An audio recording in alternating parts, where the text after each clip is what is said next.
It was springtime on the island of Sodor. The sun was shining and the birds were singing. All the engines loved this time of year. Emily thought the island had never looked more beautiful. But that night, there was a big and blustery storm. High winds swept across the island. Trees were blown down. A water tower fell over. And the roof blew right off Farmer McColl's barn. Emily was very pleased to be safe and warm in her cozy shed. She could hear the wind outside.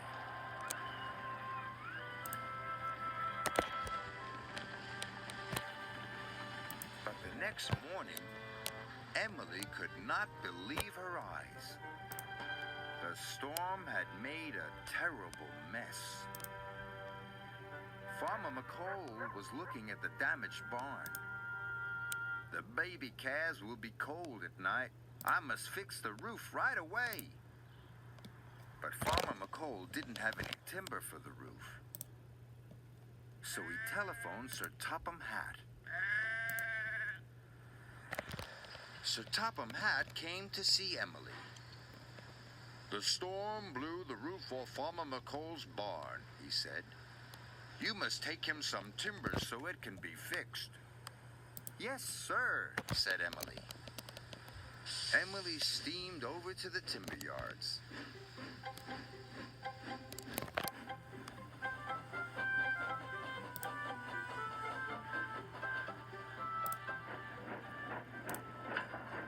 She buffered up to the timber wagons and raced off to Farmer McColl's as fast as she could. But the storm had caused lots of damage to the lines. Workmen and trucks were clearing branches and rocks from the tracks. Emily wanted to go quickly, but she couldn't go at all. Bother, said Emily crossly.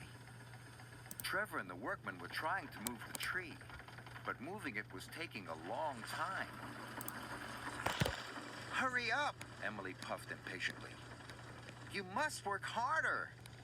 And she blew her whistle.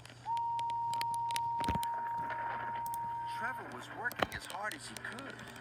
At last, he pulled the tree off the track. But Emily didn't say thank you to Trevor. All she said was, about time.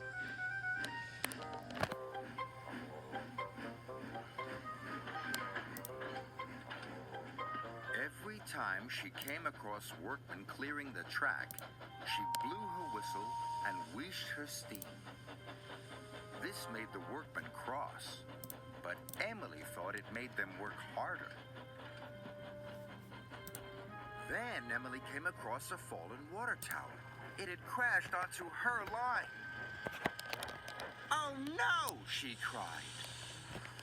Elizabeth was helping the workmen push the tower off the track. The tower was very heavy. Emily decided to boss Elizabeth too. Hurry up, she wheezed, and she blew her whistle as loud as she could. Not if you ask like that, sniffed Elizabeth crossly. I've got an urgent delivery, said Emily. But Elizabeth didn't listen. She simply went back to work. Emily blew her whistle again. But the more she blew her whistle, the slower Elizabeth seemed to go. Emily thought she would never get to Farmer McColl's. The skies were darkening, and the night was on its way.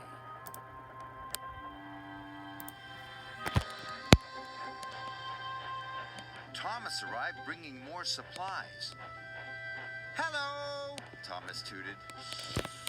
Emily complained about Elizabeth. She won't do a thing I tell her. That's because you're a big bossy boiler, laughed Thomas. You should try asking nicely for a change. Emily didn't like being called a bossy boiler, and she didn't want to ask nicely. But it would be nighttime soon, and the baby calves still didn't have a roof over their heads. So Emily took a deep breath. I'm sorry I was rude, but can you help me get this timber to Farmer McColl's? Please, it's to help the baby calves. Elizabeth smiled.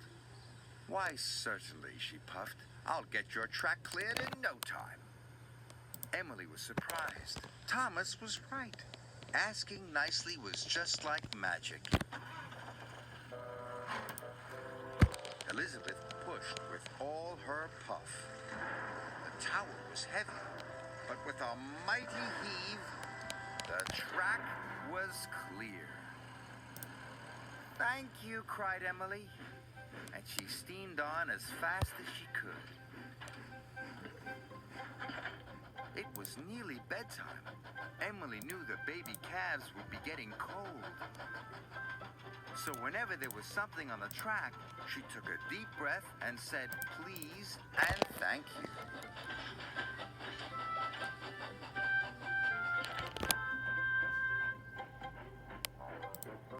At last, Emily arrived at Farmer McColl's, and the timber was quickly unloaded. The barn was soon repaired, and the baby calves snuggled down on their nice, soft hay. Thank you, Emily, said Farmer McColl. The calves will be nice and warm now. Emily was pleased. She'd arrived on time. Asking nicely was all she'd had to do.